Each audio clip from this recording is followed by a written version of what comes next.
3, 4절 말씀을 같이 읽도록 할게요. 같이 읽겠습니다. 시작. 그의 아들에 관하여 말하면 육신으로는 다윗의 혈통에서 나셨고 성결의 영으로는 죽은 자들 가운데서 부활하사 능력으로 하나님의 아들로 선포되셨으니 곧 우리 주 예수 그리스도시니라. 아멘. 오늘 부활주일입니다. 그래서 예수님의 부활이 나에게 어떤 영향이 있나요? 나와 무슨 상관이 있나요? 라는 제목으로 하나님 말씀을 함께 나누도록 하겠습니다. 여러분, 고난주간 특세를 또 미디어 금식을 마치고 드디어 우리가 부활주일을 오늘 맞이하게 되었습니다. 다들 고생 많으셨고 나름 의미 있는 고난주간을 보내시느라 수고 많으셨습니다. 우리가 알고 있는 것처럼 오늘은 교회의 중요한 절기 중에 하나인 이제 부활절입니다. 부활주일, 부활절입니다. 예수님께서 하나님과 우리 사이를 원수되게 만들었던 그 원수 같은 죄 문제, 이걸 우리 힘으로 해결할 수 있으면 참 좋을 텐데 우리 힘으로 해결할 수 없었기 때문에 그 죄를 대신 해결해 주시려고 우리의 대표가 되어서 우리를 대신해서 십자가에 달려 죽으셨다가 다시 부활하신 그 사건을 기념하는 날이 바로 이제 부활절, 부활주일입니다. 사실 모든 주일이 다 예수님의 부활을 기념하는 부활주일의 의미를 담고 있는 주일인데, 특별히 부활절은 그 중에서도 이 날에 예수님의 부활 사건에 더 많이 집중하는 그런 생명력이 넘치는 날이죠. 그럼 부활절 할 때 부는 제가 한자를 잘 모르지만 한번 찾아봤습니다. 부는 다시 부입니다. 다시 부. 그리고 활은 이제 살다 할 때 활입니다. 합치면 뭐가 됩니까? 다시 산다. 이게 부활입니다. 우리를 위해 십자가에서 죽으신 예수님께서 그 누구도 이기지 못했던 사망 권세를 깨뜨리시고 사망 권세를 무력화시키시고 정복하시고 다시 살아나신 그 사건을 기념하는 날이 바로 부활절, 부활주일입니다. 그래서 오늘은 부활에 대해서 여러분 함께 좀 말씀을 생각하고 나누려고 합니다. 여러분, 부활이 이제 뭔지, 부활이 무엇일까요? 제가 말씀드렸듯이 한자를 그대로 풀면 다시 사는 것이 부활인데, 그런데 이것만 알고 계시면 안 됩니다. 성경을 보시면 여러분, 죽었다가 다시 살아난 사람들에 대한 이야기가 여러분 있을까요? 없을까요? 성경을 읽어보시면 죽었는데 누군가 다시 살려가지고 다시 살아난 사건들 성경에 있을까요? 없을까요? 제법 많습니다. 여러분 아마 알만한 이야기를 말씀드리면 이 엘리야 선지자가 죽은 아이를 살리고, 또 엘리야의 제자인 엘리사 선지자도 또 죽은 아이를 또 살리는 그런 사건이 있었고, 제가 또 이렇게 바울에 대한 이제 사도행전 강의를 하면서 말씀을 듣다가 3층 창문에서 떨어져서 한 청년이 죽었죠. 이름 혹시 기억나세요? 유두고, 이렇게 행운 있는 사람, 럭키 유두고라고 제가 말씀드렸죠. 이게 유두고가 떨어져 죽었는데 누가 살려냅니까? 바울이 마치 엘리야와 엘리사 사건을 그대로 흉내내듯이 끌어안고 그 문제를, 그 죽은 아이를, 청년을 끌어안고 하나님 앞에 기도했을 때 그 청년 유두고가 살아났던 그 사건들, 그리고 예수님께서도 죽은 사람들을 몇 번 살리셨는데 그중에 대표적인 사람이 누굽니까? 나사로, 죽은 나사로, 돌문에 그 돌무덤에 갇혀 있던 그 나사로를 예수님께서 살리셨습니다. 죽었다가 살아난 사건이 성경에 생각보다 제법 많다는 것을 우리가 알게 됩니다. 그런데 이 모든 죽었다가 살아난 사건들은 특별하게 죽었는데 살아날 때 특별하게 막 변화되어서 살아난 게 아니라 그냥 숨이 멈추고 끊어졌었는데 하나님의 은혜와 능력으로 다시 호흡이 돌아오고 살아나게 된 이 사건을 말합니다. 이거를 우리가 부활이라고 부르기보다는 뭐라고 부르면 좋을까요? 이제 소생이다, 다시 살아났다, 소생이라고 부르면 좋을 것 같습니다. 예수님의 부활과 이런 소생은 차원이 다릅니다. 그냥 죽었는데 기적적으로 하나님의 능력으로 살아난 사건은 이제 부활이 아니라 소생입니다. 그런데 부활은 무엇이냐면 단지 소생하는 게 아니라, 죽었다가 살아난 게 아니라 죽었을 때와는 차원이 완전 다른 모습으로 새롭게 변화되어서 살아나는 것이 뭘까요? 그게 바로 성경이 말하는 부활이라는 겁니다. 그러니까 헷갈리시면 안 돼요. 그냥 죽었다가 죽은 상태 거기서 호흡만 다시 돌아와가지고 살아나는 것은 소생. 이 소생이 아니라 성경이 말하는 부활은 예수님처럼 죽었다가 죽었을 때의 모습이 아닌 굉장히 놀랍게 영광스러운 그 모습으로, 제가 지난주 오후 예배 때 설교 드렸죠. 영광스러운 몸, 이제 영광스러운 그 몸으로 우리가 다시 살아나는 것, 이것이 바로 이제 부활입니다. 그러면 여러분, 지구상에서 오고 가는 역사 속에 부활을 실제로 경험한 사람이 있을까요? 부활을 실제로 경험한 사람이 있을까요? 성경은 있다고 말합니다. 딱 한 사람 있다고 말합니다. 그분이 누구입니까? 바로 예수님이시다. 그분이 예수님이시다. 예, 오직 예수님밖에 없습니다. 예수님은 십자가에 못 박혀 죽으시고 장사 지낸 바 되셨다가 이제 무덤에 들어가셨다가 죽음을 이기고 완전히 새로운 모습으로 다시 살아나셨습니다. 그럼 장사 지낸 바 되셨다가 이 문구를 여러분 놓치시면 안 됩니다. 죽은 척 하신 게 아니라 진짜 죽었기 때문에 장례식을 치른 거예요. 장사 지낸 바 되셨다가 약속대로 사흘 만에 죽음을 이기시고 완전히 새로운 모습으로 다시 살아나셨습니다. 마치 땅에서 기어다니던 애벌레가 이제 번데기가 되고 때가 되어서 껍질을 벗고 나와서 이 애벌레 시절과는 차원이 다른 날개를 달고 날아다니는 아름다운 나비로 변화되듯이 마치 그렇게 완전히 다른 모습으로 연결선상에 있음에도 불구하고 완전히 다른 모습으로 부활하신 그 사건이 예수님의 부활 사건입니다. 역사 속에서 예수님만이 최초로 그리고 유일하게 부활하셨습니다. 그리고 예수님의 부활을 기념하는 날이 바로 부활절입니다. 자, 그렇다면 여러분, 오늘 제목처럼 부활이 뭔지 제가 설명드렸잖아요. 그러면 이 예수님의 부활이 나와 무슨 상관이 있는 걸까요? 예수님의 부활이 나와 무슨 상관이 있겠습니까? 참고로 여러분, 밖에 나가서 이제 예수님 부활하셨다고 말하면 사람들이 믿을까요? 안 믿을까요? 특별한 은혜 가운데 받아들인 사람도 몇몇 있을 수는 있겠지만 대부분 사람들 어떻게 반응할까요? 예수님 부활하셨습니다 말하면 안 믿겠죠, 그렇죠? 근데 안타까운 것은 교회에 다니면서도 예수님의 부활을 알지 못하고 안다 할지라도 부활을 믿지 않는 사람들이 생각보다 많다는 것입니다. 그런데 오늘은 예수님의 부활이 역사적으로 사실임을 증명하는 설교 제가 이전에 사도신경 강의하면서 한 적이 있거든요. 그래서 그 부분은 요거까지 같이 다루면 설교가 너무 길어지기 때문에 오늘 또 2부 예식이 있기 때문에 요 부분은 제가 따로 다음에 다루도록 하고, 오늘은 예수님의 부활과 내가 어떤 상관이 있는가, 나에게 어떤 영향을 미치고 있는가, 여기에 집중해서 말씀을 계속해서 전하도록 하겠습니다. 이제 여러분 대형마트 가면 시식 코너 있지 않습니까? 시식 코너. 요거 좀 드셔보세요. 요거 좀 마셔보세요. 과일 좀 한 조각 드셔보세요. 이렇게 하듯이 이제 맛보기로만 부활의 증거를 말씀드리면 이제 빈 무덤, 예수님의 빈 무덤이 부활의 증거일 것이고, 또 결정적인 증거가 뭐냐면 제자들의 변화된 모습입니다. 제자들의 변화된 모습. 이건 제가 다음에 한번 좀 잘 정리해서 시식은 여기까지 하고, 그 부활과 내가 무슨 연관이 있는지를 좀 더 나누도록 하겠습니다. 예수님의 부활이 지금 나에게 어떤 의미가 있고 어떤 영향을 주는지 우리 함께 좀 생각해 보도록 하겠습니다. 자, 첫 번째로 예수님의 부활을 통해 우리가 뭘 알게 되냐면 내 죄가 모두 다 해결되었음을 알게 됩니다. 다른 걸 통해가 아니라 예수님의 부활 사건을 통해서 내 죄가 정말로 해결되었구나라고 하는 것을 우리가 확실히 알게 됩니다. 여러분, 부활은 아까 의미가 뭐라고 했죠? 죽음에서 다시 살아나는 것이 부활이라고 했습니다. 그렇기 때문에 부활 이전에 반드시 뭐가 있습니까? 죽음이 있습니다. 죽음이 있습니다. 예수님께서 부활하셨다는 말은 그 전에 먼저 어떤 사건이 있었죠? 십자가에서 죽으시는 사건이 있었다는 것이죠. 그러면 여러분, 예수님은 왜 그리고 어떻게 죽으셨습니까? 예수님은 어떻게 죽으셨습니까? 십자가에서 죽으셨는데 왜 십자가에서 죽으셨죠? 성경에서 분명히 말하기를 예수님은 죄가 없으시지만, 여러분 예수님 죄가 없으십니다. 제가 예전에 예수님도 십자가에서 죽었기 때문에 죄가 있다라고 막 고집을 피우는 분을 한번 만난 적이 있거든요. 예수님 죄가, 성경이 말하고 있는데 예수님은 죄가 없으시지만 죄인들의 죄를 대속하기 위해서 십자가에서 대신 죽으셨다고 성경은 분명히 우리에게 그 바른 복음을 알려주고 있습니다.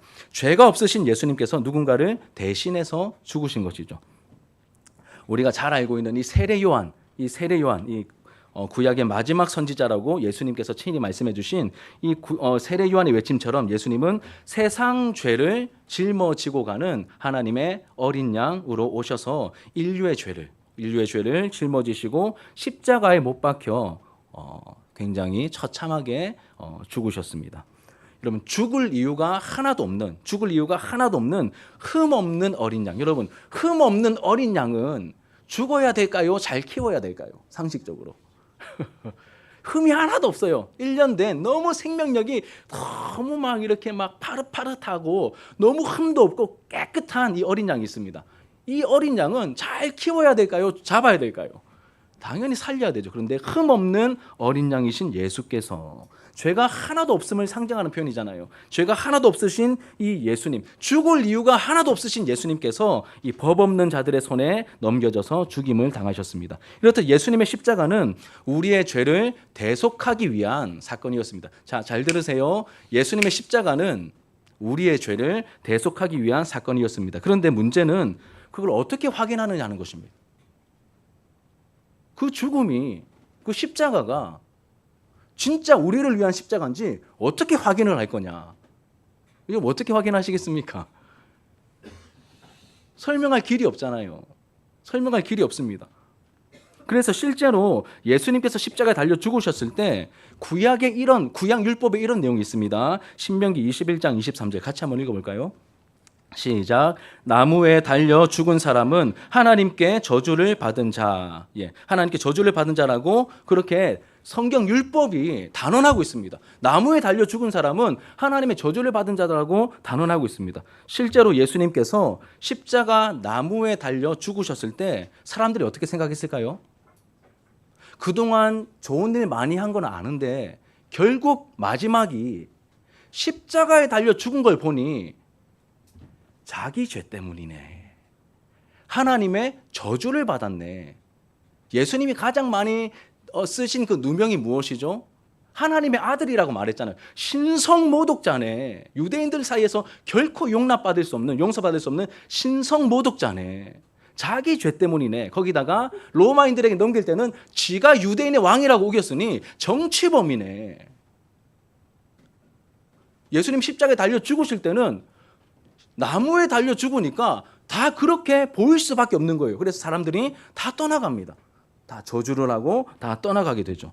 그런데 예수님께서 공생의 사역 중에 여러 번 말씀하셨던 대로 어떻게 하십니까? 어떻게 되시죠?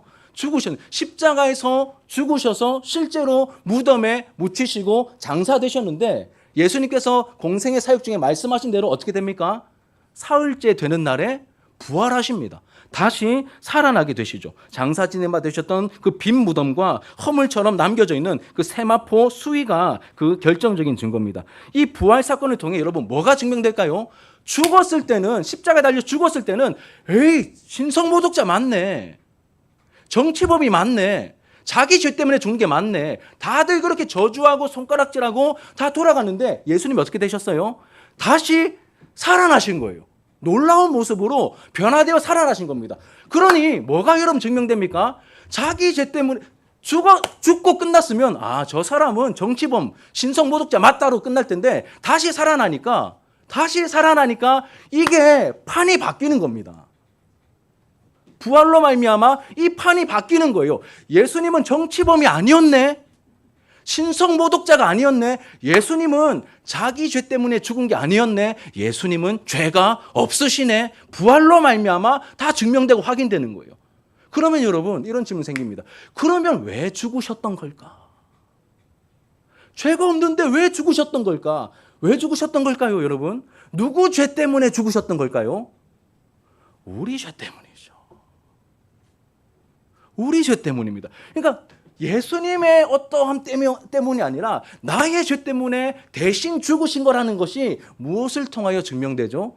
부활을 통하여 증명되기 때문에 여러분 부활은 2000년 전에 일어났던 놀라운 사건 묵상해야지 이게 아니라 그 부활로 말미암아 나의 죄가 해결되었음이 확증되는 거예요. 굉장히 놀라운 사건입니다. 부활을 반드시 아셔야 하는 것입니다. 우리 사도행전 2장 23절과 24절 같이 한번 읽겠습니다. 시작. 그가 하나님께서 정하신 뜻과 미리 아신 대로 내준 바 되었거늘 너희가 법 없는 자들의 손을 빌려 못 박아 죽였으나 하나님께서 그를 사망의 고통에서 풀어 살리셨으니 이는 그가 사망에 매여 있을 수 없었습니다. 그 너희들이 못 박아 죽였는데 그 하나님의 뜻 가운데 있었던 거다. 너희가 못 박아 죽였으나 하나님께서 그를 살리셨다라고 말합니다. 우리 32절도 같이 한번 읽어보시죠. 시작. 이 예수를 하나님이 살리신지라 우리가 다 이 일의 증인이로다. 제가 사도신경 강해 쭉 하면서 초반에 이 예수님의 제자들 사도들 뭐라고 했습니까? 예수님의 증인들인데 무슨 증인들입니까? 부활의 증인들입니다. 부활의 증인들이죠. 자, 여러분, 예수님이 자기 죄 때문에 십자가에서 저주받아 죽은 게 아니라면 누구의 죄 때문에 저주와 형벌과 진노를 받아 죽으신 걸까요? 누구의 죄 때문입니까? 여러분 한번 대답해 보시죠. 누구의 죄 때문입니까? 예, 그건 여러분들의 고백입니다. 거기서 나의 모습이 보이면 사는 겁니다. 이렇듯 예수님의 부활로 인해 예수님의 죄 없으심이 만천하에 드러나게 되었습니다. 내가 받아야 할 그 진노와 저주와 형벌을 예수님께서 대신 받아 주신 것이고, 그래서 내가 받아야 될 형벌과 저주가 어떻게 되죠? 예수님께 쏟아졌으니 나에게는 안 쏟아지고 넘어가는 거예요. 이게 유월이죠. 넘을 유에 넘을 월입니다. 지나가는 거예요. 원래는 죄인인 내가 받아야 되는데 내 대신 나를 대표해서 누가 받으셨습니까? 예수님께서 이 모든 진노와 저주와 형벌을 받으심으로 말미암아 이게 넘어가는 거예요. 패스 오버 되는 거죠. 이게 유월절의 의미입니다. 예수님 덕분에 은혜로 저주가 지나갔고 우리가 살게 되었습니다. 예수님의 부활이 이것을 확정시켜주고 있습니다. 갈라디아서 3장 13절과 14절 같이 한번 읽겠습니다. 자, 시작. 그리스도께서 우리를 위하여 저주를 받은 바 되사 율법의 저주에서 우리를 속량하셨으니 기록된 바 나무에 달린 자마다 저주 아래에 있는 자라 하였음이라. 이는 그리스도 예수 안에서 아브라함의 복이 이방인에게 미치게 하고 또 우리로 하여금 믿음으로 말미암아 성령의 약속을 받게 하려 함이라. 예. 그리스도께서 우리를 위하여 저주를 받은 바 되셨다. 예수님의 십자가는 예수님이 저주의 대상이 아니라 우리를 대신한 그 저주를 받으심이었다. 우리의 율법의 저주를 대신 받으시고 우리를 속량하셨죠. 자유케 하시고 우리를 구원하시고 하나님의 자녀 삼아 주셨고, 마지막에 이 아브라함의 복 그리고 성령의 약속을 우리에게 거저 은혜로 다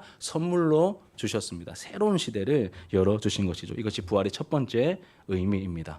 내 죄가 예수님 때문에 다 사해졌음을 우리가 부활을 통하여 알게 되고 확증을 받게 됩니다. 자, 두 번째로는 여러분, 예수님의 부활을 통해 지금까지 하신 말씀이 전부 사실임이 확증됩니다. 다시 말씀드립니다. 예수님의 부활로 인해서 예수님이 지금까지 말씀하신 모든 내용이 이제 속된 말로 구라가 아니라 진짜구나, 진리구나라고 하는 것이 확증이 됩니다. 무엇을 통해서요? 부활을 통하여 확증이 되는 것이죠. 자, 사도행전 2장 22절 같이 한번 읽겠습니다. 2장 22절 시작. 이스라엘 사람들아 이 말을 들으라. 너희도 아는 바와 같이 하나님께서 나사렛 예수로 큰 권능과 기사와 표적을 너희 가운데서 베푸사 너희 앞에서 그를 증언하셨느니라. 아멘. 예. 이게 무슨 말입니까? 오순절에 약속대로 성령께서 오셨습니다. 거기 120문도들이 성령 충만함을 받았죠. 그 중에 성령 충만해진 베드로가 이제 거침없이 담대하게 이 복음을 선포한 내용 중에 일부가 우리가 이제 계속 살펴보고 있는 이 사도행전 2장의 말씀인데, 읽었던 이 말씀은 무슨 내용이냐면 예수님께서 충분히 살아계실 때 자신이 하나님께서 보내신 그리스도임을 충분히 나타내셨다는 겁니다. 말로든 어떤 신적인 행위로든 예수님께서 충분히 나타내셨다는 것이죠. 하나님께서 큰 권능과 기사와 표적을 베푸셔서 예수가 그리스도임을 증언하셨습니다. 그런데 그 현장에 있던 사람들이 욕심에 눈이 멀어가지고, 이 죄의 욕심에 눈이 멀어서 누구를 못 알아봅니까? 이렇게 큰 기적과 많은 표적과 놀라운 말씀의 권세 다 베푸셨음에도 불구하고 이 예수를 제대로 알아보고 예수를 따르는 사람이 없었다는 것이죠. 욕심에 눈멀어 예수를 알아보지 못하고 신성모독자로 동시에 유대인의 왕이라는 정치범으로 몰아세워가지고 율법도 모르는 로마인들의 그 법 없는 자들의 손에 맡겨가지고 예수님을 십자가 처형으로 못 박게 만들면 진짜 나쁜 놈들입니다. 그냥 죽여도 될 텐데 십자가에 못 박아 죽으면 뭐라고요? 하나님의 저주를 받은 자. 여러분, 누가 굉장히 영향력 있는 사람이 살아있을 때도 영향력이 있지만 죽으면 더 영향력을 발휘할 수도 있잖아요. 그러니까 유대인들이 예수님을 십자가에 못 박아 죽이면 예수님이 죽은 다음에 예수를 따르는 사람들도 증거가 너무 확실하니 예수는 저주받은 자야 따를 만한 가치가 없어하고 다 흩어지겠죠. 요걸 노리고 자기들이 넘긴 거예요. 나쁜 놈들입니다, 진짜. 알고 올수록 굉장히 사악한 시도였습니다. 그런데 그 예수가 성경대로 부활했습니다. 성경대로 부활한 것이죠. 하나님께서 이 예수를 다시 살리셨습니다. 이를 통해 여러분 무엇이 확증됩니까? 예수님 다시 부활하셨습니다. 이를 통해 무엇이 확증되죠? 예수님이 평소에 가르치셨던 내용들, 내가 정말로 너희들의 죄를 대속하기 위하여 하나님이 보내신 그리스도가 맞아. 내가 하나님의 아들이야. 그동안 말씀하셨던 그 모든 내용들, 사람들이 욕심에 눈이 멀어가지고 쥐가 무슨 하나님의 아들이야. 네가 무슨, 네까지 나사렛에서 무슨 선한 것이 나올 수 있어. 사람들이 다 무시하고 막 이렇게 했었는데 이 부활로 말미암아 뭐가 확증됩니까? 예수님께서 그동안 하셨던 말씀이 다 진림과 동시에 예수님이 말씀하신 본인의 신분이 진짜라는 게 확증이 된 거예요. 무엇을 통해서요? 부활을 통해서. 그럼 진짜 예수님이 만왕의 왕이시고 하나님의 독생자시고 보내신 메시아 그리스도임을 우리가 무엇을 통하여 알 수 있습니까? 우리가 우긴다고요? 많은 사람이 주장한다고 그게 됩니까? 그게 아니라 능력으로 부활하셔서 예수님이 하신 말씀이 전부 다 진리임을 하나님께서 다 선포해 주시고 확증시켜 주신 것이죠. 자, 우리 2장 36절 같이 한번 읽겠습니다. 시작. 그런즉 이스라엘 온 집은 확실히 알지니 너희가 십자가에 못 박은 이 예수를 하나님이 주와 그리스도가 되게 하셨느니라. 이 앞에 어떤 내용이 있습니까? 부활에 관한 베드로의 설교가 있거든요. 이 부활을 통하여 그런즉 이스라엘 온 집은 확실히 알아라. 너희가 십자가에 못 박은 이 그리스도를, 이 예수를 하나님이 주와 그리스도가 되게 하셨다. 이렇게 말한 겁니다. 그러니 여러분, 이 그냥 목수의 아들인 줄 알았는데, 그냥 촌뜨기인 줄 알았는데, 나사렛 촌뜨기인 줄 알았는데, 진짜 하나님의 아들이라고 하니 이게 부활로 또 성령의 부으심으로 확증이 되니 사람들이 두려워 떨기 시작했습니다. 우리가 다 살피지 못하지만 그 다음 내용 보시면 2장 36절 이하를 보시면 우리가 어찌할꼬? 진짜 하나님의 아들을 잡아 죽였네 우리가. 드러나니까 거부할 수 없으니 그때 사람들이 회개하고 자복하는 역사가 나타나게 되죠. 우리 로마서 1장 3절과 4절도 같이 한번 읽겠습니다. 자, 시작. 그의 아들에 관하여 말하면 육신으로는 다윗의 혈통에서 나셨고 성결의 영으로는 죽은 자들 가운데서 부활하사 능력으로 하나님의 아들로 선포되셨으니 곧 우리 주 예수 그리스도시니라. 아멘. 부활을 통해 예수님이 어떤 분인지 그렇게 확증되고 그렇게 선포가 됩니다. 어디까지 선포가 됩니까? 육신으로는 다윗의 혈통으로 나셨고 성결의 영으로는 죽은 자들 가운데서 부활하사 능력으로 하나님의 아들로 선포되셨으니 부활을 통하여 하나님의 아들로 만방에 눈에 보이는 세계뿐만 아니라 눈에 보이지 않는 세계까지 다 포함해서 하나님께서 선포해 주십니다. 그리스도가 맞다. 내 아들이다. 안 따르면 큰일 난다.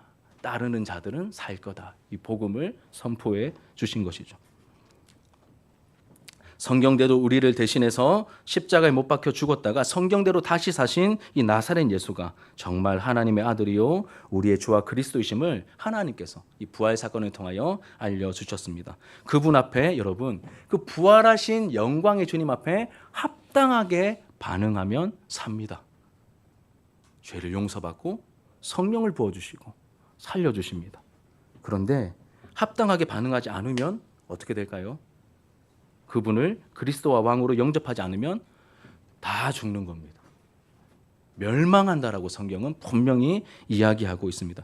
제가 드라마를 좋아하지만 저는 왠지 좀 손이 안 가는 드라마가 오징어 게임입니다. 세계적으로 제일 유명한 드라마임에도 저는 그 1탄도 안 봤고 2탄 나왔을 때도 별로 오징어 게임은 안 땡기더라고요. 그래서 안 봤는데 뭐 잔인한 장면들이 많아서 그런지 잘 모르겠지만 하여튼 이 오징어 게임 시즌 2 뭐 몇 달 전에 나왔잖아요. 그거 저 보지 않았습니다. 티저 영상 보니까 먼저 선 경험이 있던 이 주인공 이정재 씨가 그 다시 거기에 참여해가지고 자기는 알잖아요. 이 게임에서 잘못하면 다 죽잖아요.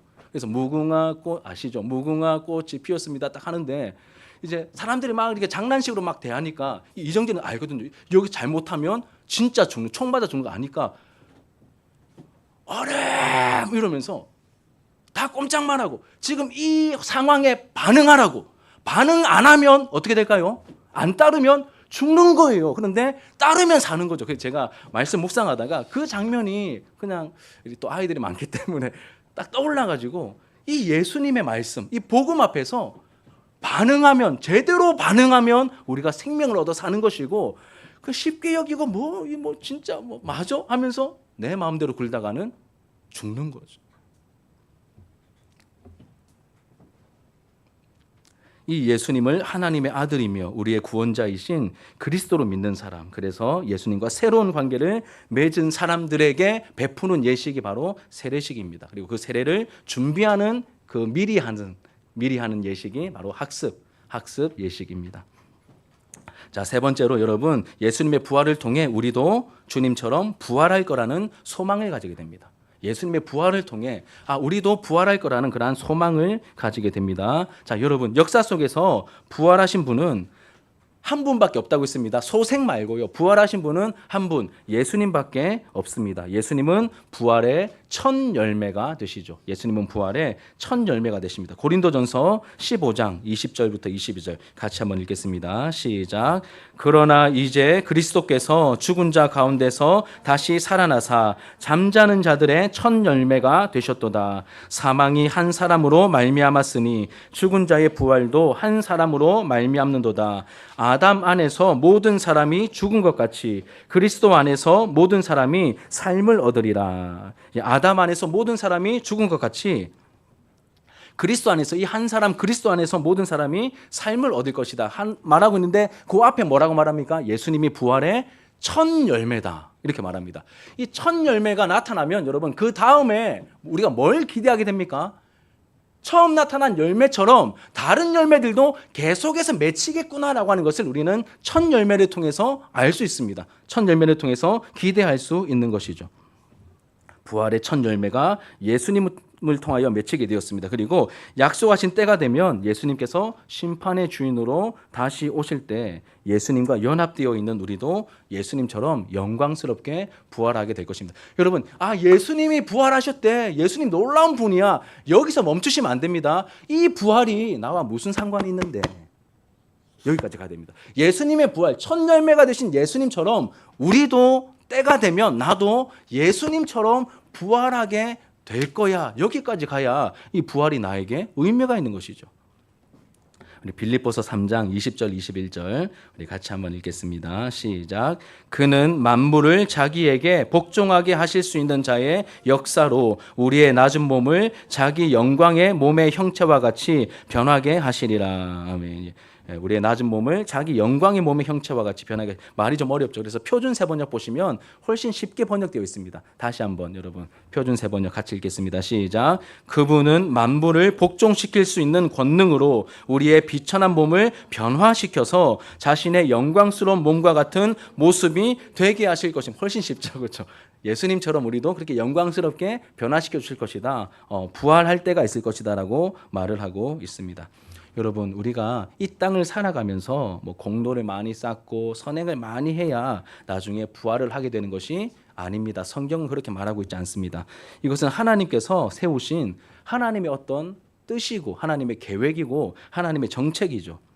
심판을 통해 현재 세상 역사에 마침표를 찍고 새하늘과 새 땅이라는 영원한 하나님 나라가 하나님의 때가 되면, 예수님께서 약속대로 다시 오시면 그때 시작될 것인데, 이때 어린 양의 생명책에 기록된 사람들은 어떻게 될까요?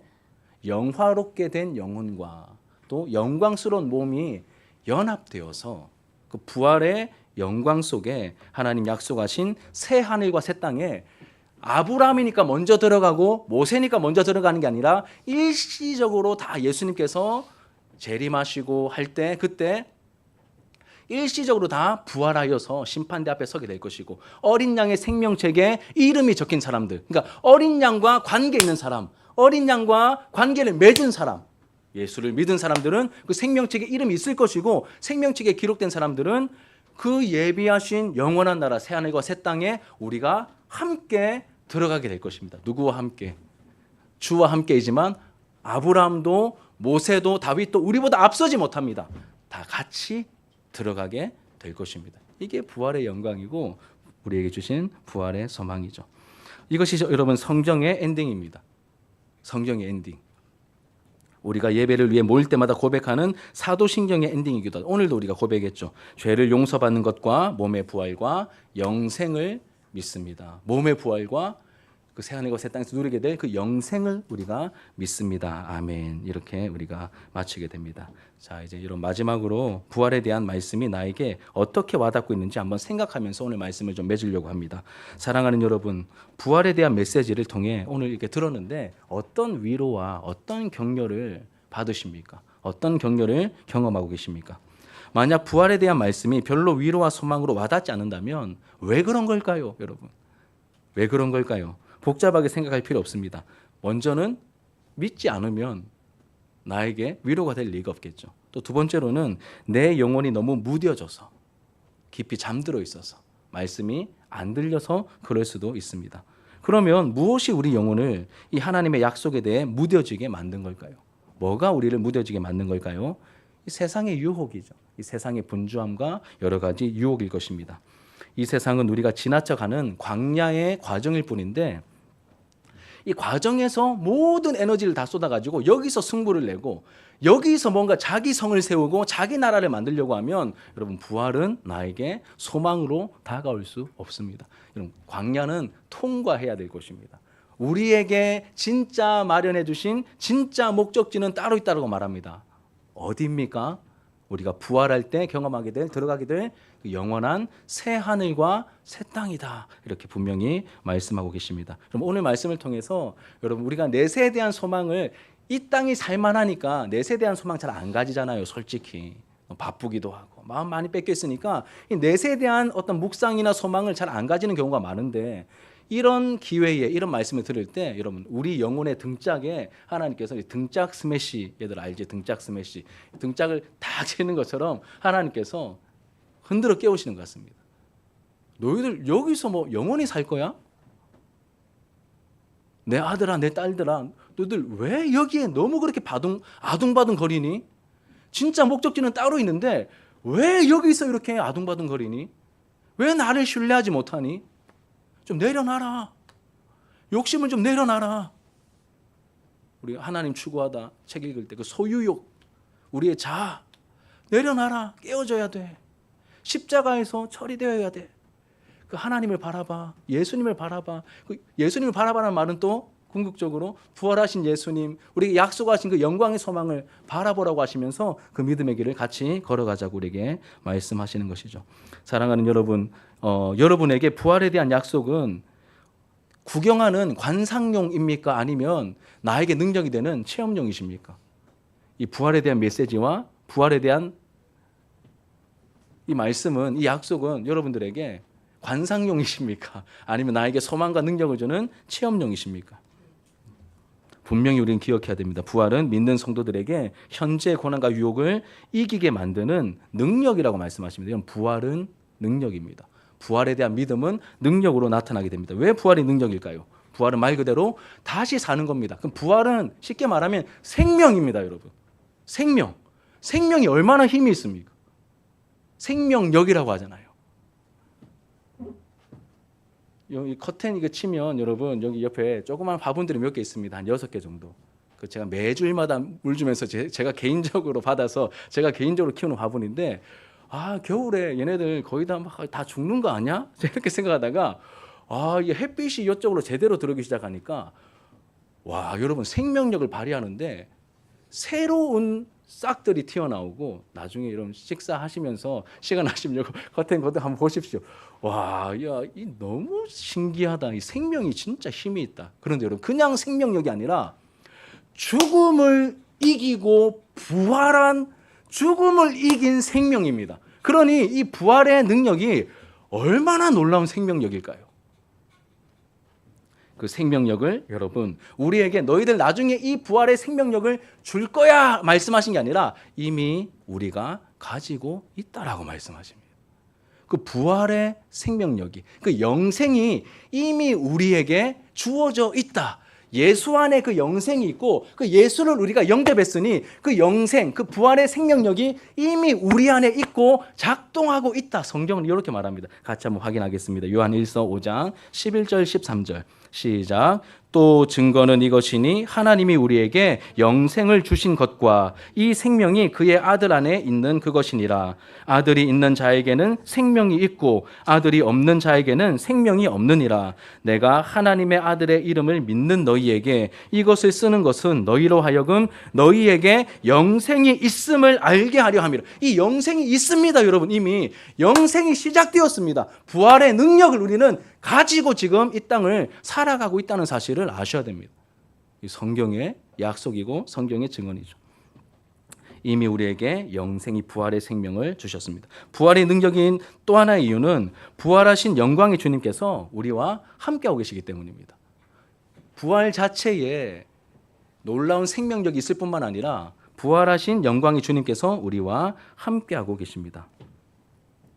이런 복음을 전할 때 핵심은 예수님의 신분과 행하신 일을 전하는, 예수님은 그리스도이십니다. 하나님의 독생자이십니다. 왕이십니다. 예수님의 그 신분을 전하고 그 예수님께서 사람이 되셨고 나를 구원하기 위해 십자가에서 죽으셨고 부활하셨고 승천하셨고 성령을 보내주셨고 왕으로서 다스리고 계십니다. 이렇게 예수님의 신분과 우리를 위해서 행하신 그 일을 말하는 것이 복음이죠.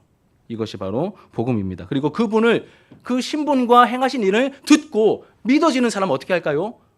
예수님이 주인이시구나. 내 죄를 회개하고 내 삶의 주인으로 영접해야 되겠구나라고 하는 것을 믿어지게 됩니다. 부르신 자들이죠. 믿어지게 됩니다. 마음에 예수님을 영접하게 되는 것이죠. 이번에 학습과 입교를 준비하면서 복음에 대한 메시지를, 원래는 제가 막 1과 2과 3과 나눠서 다른 거 했었는데 이번에는 3번 다 복음만 전했습니다. 똑같은 내용. 그러니까 제가 놀라운 걸 경험했는데 첫째 날에는 좀 쭈뼛쭈뼛 걸어요. 이거 예수님 마음에 영접할래? 잘 모르겠는데요. 아니면 예 이랬는데 두 번째 할 때는 고백이 바뀌어요. 예.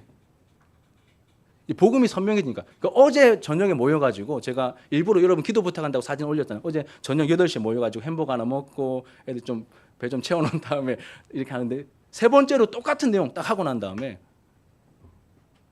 예수님을 마음에 영접할래? 다들 대답이 너희들 스스로 생각해도 좀 그렇지 않아? 분명해지더라고요. 예. 약간 좀 당연하죠 이런 식으로. 재훈이는 약간 좀 목사님 뭐 당연하죠 이런 식으로 예 얘기하고, 최서준만 건방지게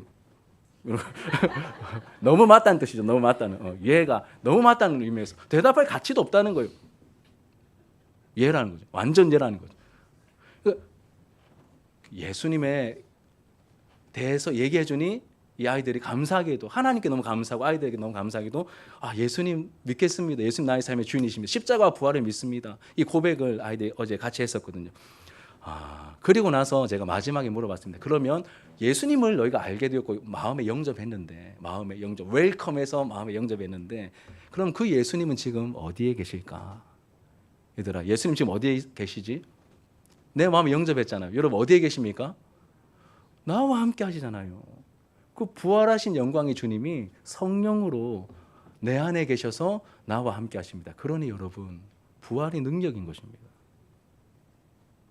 오늘의 현실의 어려움을 이기게 만드시는, 견디게 만드시는, 통과하게 하시는 능력이십니다. 이 죽음의 권세를 깨뜨리시고 부활하신 그 영광의 주님께서 성령으로 지금 나와 함께하고 계십니다. 내 안에 그 예수님이, 영광의 주님이 함께하고 계십니다. 부활하신 영광의 주님께서 실제로 나와 함께하시니 부활은 우리에게 능력이 되는. 저는 운동을 좋아합니다. 여러분 아시다시피 테니스를 좋아하는데, 테니스는 동호인들은 이제 단식 경기는 힘들어서 못합니다. 복식 경기를, 탁구도 그러던데 이렇게 복식 경기를 하면 그럼 이기는 방법이 뭘까요?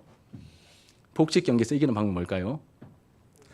잘 치는 사람하고 편 먹으면 됩니다, 여러분. 어렵지 않습니다. 잘 치는 사람하고 편 먹으면 이기는 겁니다. 내가 잘 치는 것도 물론 중요하지만 정말 잘 치는 사람하고 내가 편을 먹으면 알아서 다 져줍니다, 여러분. 나는 내 자리만 지키고 실수만 안 하면 되는 거예요. 누가 우리와 함께 하십니까? 내 실력으로 살아가는 게 아니라 주님께서 나와 함께 하시며 그 주님께서 나와 동행하시며 삶을 살아가게 하시니 여러분 우리의 삶에 이 부활이 능력으로 나타나게 되는 것이죠. 자, 여러분 부활장이라고 불리는 고린도전서 15장 마지막 부분 이렇게 되어 있습니다. 같이 읽고 우리 정리하며 마칩시다. 시작. 우리 주 예수 그리스도로 말미암아 우리에게 승리를 주시는 하나님께 감사하노니 그러므로 내 사랑하는 형제들아 견실하며 흔들리지 말고 항상 주의 일에 더욱 힘쓰는 자들이 되라. 이는 너희 수고가 주 안에서 헛되지 않을 줄 알미라. 아멘. 예. 부활장 마지막의 결론입니다. 그리스도로 말미암아 우리에게 승리를 주시는 하나님께 감사하노니 그러므로 내 사랑하는 형제들아 견실하며 굳게 서 있으라는 뜻이죠. 흔들리지 말고 항상 주의 일에 더욱 힘쓰는 자들이 되라. 여러 가지 역경과 어려움이 있겠지만 더욱 주님의 일에 힘쓰며 다음 걸음을 내디뎌라라고 말합니다. 이는 너희 수고가 주 안에서 헛되지 않기 때문이다라고 말씀하고 있습니다. 여러분 주님께서 원하시는 일에 더욱 힘쓰는 삶을 살아가지 않으시겠습니까? 부활하신 영광의 주님께서 우리와 함께 하시며 이 세상 따라가지 말고 주님께서 원하시는 그 일을 우리에게 함께 하자라고 말씀하십니다. 죽은 영혼을 살리고 이 세상을 하나님 나라로 변화시켜 나가는 일에 함께 힘쓰며 나아가자라고 우리에게 초청하시고 도전하십니다. 나중에 우리의 수고를 어떻게 해주실까요? 헛되지 않는다라고 말씀하시죠. 인정해 주시고 수고를 칭찬해 주시고 영원한 유업을 상속받게 해 주실 것입니다. 마태복음 25장에 나오는 이 내용 제가 읽어드릴게요. 한번 들어보십시오. 나중에 여러분 이런 평가를 이런 왕 되신 하나님의 그런 마지막 평가를 저와 여러분들이 다 받게 되기를 축복합니다. 그때에 임금이 오른편에 있는 자들에게 이르시되 내 아버지께 복을 받은 자들이여 나와 창세로부터 너희를 위하여 예비된 나라를 상속받으라. 그들은 영벌에 의인은 영생에 들어가리라. 아멘. 하나님께서 약속하신 그 영원한 나라를 상속받고 영생에 들어가는 저와 여러분들의 모습이 되기를 주님의 이름으로 축복합니다. 우리 말씀을 기억하면서 우리 함께 굳게 닫힌 돌문을 열고 아까 불렀던 찬양 이 부활의 의미를 기억하시면서 예수님의 부활에 감격하는 마음을 가지고 함께 좀 찬양하도록 하겠습니다.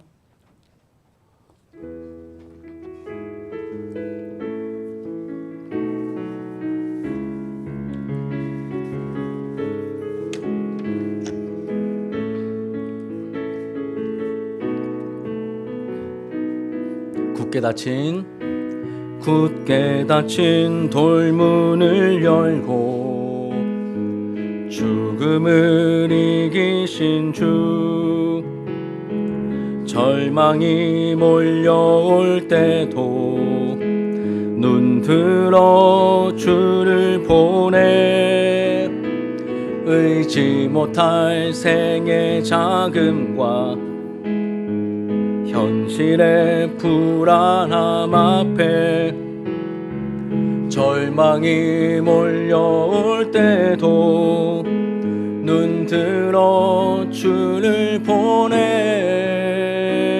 예수 죽으시고 예수 죽으시고 부활하신 온 땅의 왕 주의 주 사망 권세 이기고 언제나 온 땅 다스리네 예수 죽으시고 부활하사 우리 안에 계신 주 주의 부활 생명이 우리 삶을 빚으시네 주의 죽으심과 함께 죽고 주의 사심과 함께 살리 주의 죽으심과 함께 죽고 주의 사심과 함께 살리 주의 죽으심과 함께 죽고 주의 사심과 함께 살리 주의 죽으심과 함께 죽고 주의 사심과 함께 살림. 예수 죽으시고 예수 죽으시고 부활하신 온 땅의 왕 주의 주 사망 권세 이기고 언제나 온 땅 다스리네. 예수 죽으시고 부활하사 우리 안에 계신 주 주의 부활 생명이 우리 삶을 빚으시네.